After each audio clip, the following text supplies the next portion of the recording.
क्या आपने कभी सोचा है कि इस संसार की सारी दौलत, सोना, वैभव और समृद्धि आखिर कहाँ से आई है? क्या धन की देवी माता लक्ष्मी का वास्तव में जन्म हुआ था, या इसके पीछे कोई ऐसा रहस्य छिपा है जिसे बहुत कम लोग जानते हैं? आज इस दिव्य कथा में हम जानेंगे माता महालक्ष्मी की दिव्य प्रकाष्ठ की अद्भुत कहानी। उन्होंने भगवान विष्णु को ही अपना पति क्यों चुना, और आखिर क्यों वे केवल धन नहीं बल्कि सुख, शांति और सौभाग्य की भी अधिष्ठात्री कहलाती है। इस कथा की शुरुआत होती है देवराज इंद्र के घमंड से। एक दिन महर्षि दुर्वासा ने प्रसन्न होकर अपनी दिव्य पुष्पमाला इंद्र को भेंट की, लेकिन ऐश्वर्य के अहंकार में डूबे इंद्र ने उस माला का सम्मान नहीं किया। उन्होंने उसे अपनी हाथी ऐरावत के सिर पर रख दिया।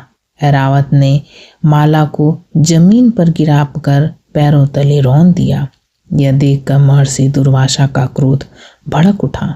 उन्होंने कहा, हे इंद्र, जिस धन और वैभव के घमंड में तुमने इस दिव्य उपहार का अपमान किया है, उसी धन से तुम वंचित हो जाओगे। तुम्हारा स्वर्ग श्रीहीन हो जाएगा। श्राप मिलते ही देवताओं का तेज समाप्त होने लगा।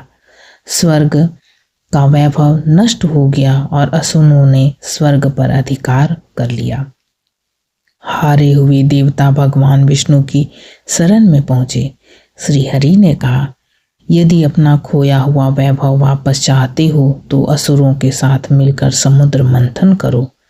उसी मंथन से अमृत भी निकलेगा और श्री का स्वरूप माता महालक्ष्मी भी पुनः प्रकट होंगी। इसके बाद आरंभ हुआ ब्रह्मांड का सबसे बड़ा महान समुद्र मंथन।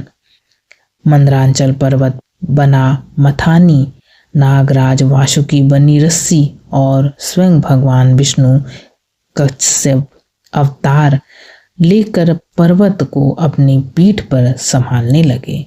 मंथन शुरू हुआ। सबसे पहले निकला भयंकर हलाहल विष, जिसे भगवान शिव ने पीकर संसार की रक्षा की। फिर कामधेनु, कल्पवृक्ष, उच्चैश्वा घोड़ा, कौस्तुभ मणि और अनेक दिव्य रत्न प्रकट हुए। लेकिन अभी पूरी सृष्टि जिस क्षण की प्रतीक्षा कर रही थी वह आना बाकी था। अचानक समुद्र का जल स्वर्ण की तरह चमकने लगा। चारों दिशाओं में दिव्य प्रकाश फैल गया।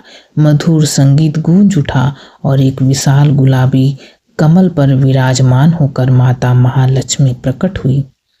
उनका तेज इतना अद्भुत था कि देवता, असुर, ऋषि और गंधर्व सभी मंत्र मुग्ध होकर उन्हें देखते ही रह गए। हर कोई चाहता था कि माता लक्ष्मी उसे प्राप्त हो, लेकिन माता लक्ष्मी किसी की शक्ति से नहीं बल्कि उसके गुणों से प्रसन्न होती है। उन्होंने सभा में उपस्थित सभी को देखा। कहीं बल था, कहीं लेकिन धर्म नहीं, कहीं ज्ञान था लेकिन क्रोध भी था, कहीं वैभव था लेकिन अहंकार भी। फिर उनकी दृष्टि भगवान विष्णु पर पड़ी। श्री हरि शांत थे, गंभीर थे और उन्हें माता लक्ष्मी को पाने की कोई लालसा नहीं थी। तभी माता लक्ष्मी समझ गई कि जो धन का दास नहीं बनता वही धन का सही अधिकारी होता है। उन्होंने अपने हाथों की दिव्य माला भगवान विष्णु के गले में डाल दी। उसी क्षण से माता महालक्ष्मी श्री हरि विष्णु की अर्धांगिनी बनी और यह संदेश पूरे संसार को मिला कि जहाँ धर्म, सत्य, दया और ईमानदारी होती है वहीं लक्ष्मी अस्थायी रूप से निवास करती है। लेकिन यहाँ एक और रहस्य छुपा हुआ है। माता लक्ष्मी केवल धन की देवी नहीं है, वे 8 रूपों में अपने भक्तों पर कृपा करती है। धन, अन्न, विद्या, विजय, साहस, संतान, ऐश्वर्य और जीवन की मूल ऊर्जा। यही कारण है कि दीपावली पर केवल धन की नहीं बल्कि सुख, शांति और समृद्धि की भी प्रार्थना की जाती है। शास्त्र कहते हैं कि माता लक्ष्मी चंचल है। वे उस घर में अधिक समय तक नहीं रहती जहाँ अहंकार, झूठ, अन्याय और कलह का वास हो। लेकिन जहाँ प्रेम, स्वच्छता, सत्य, दान और भगवान विष्णु का स्मरण होता है, वहाँ उनकी कृपा कभी समाप्त नहीं होती। यदि आप भी चाहते हैं कि माता महालक्ष्मी की कृपा आपके जीवन पर बनी रहे, तो केवल धन कमाने का प्रयास मत कीजिए, बल्कि अपने कर्म, विचार और अपने व्यवहार को भी पवित्र बनाइए। यही है माता लक्ष्मी के दिव्य प्रकाटे की वह अद्भुत कथा जो हमें सिखाती है कि सच्ची लक्ष्मी केवल तिजोरी में नहीं, बल्कि हमारे संस्कारों, हमारे कर्मों और हमारे जीवन के हर शुभ कार्यों में बसती है।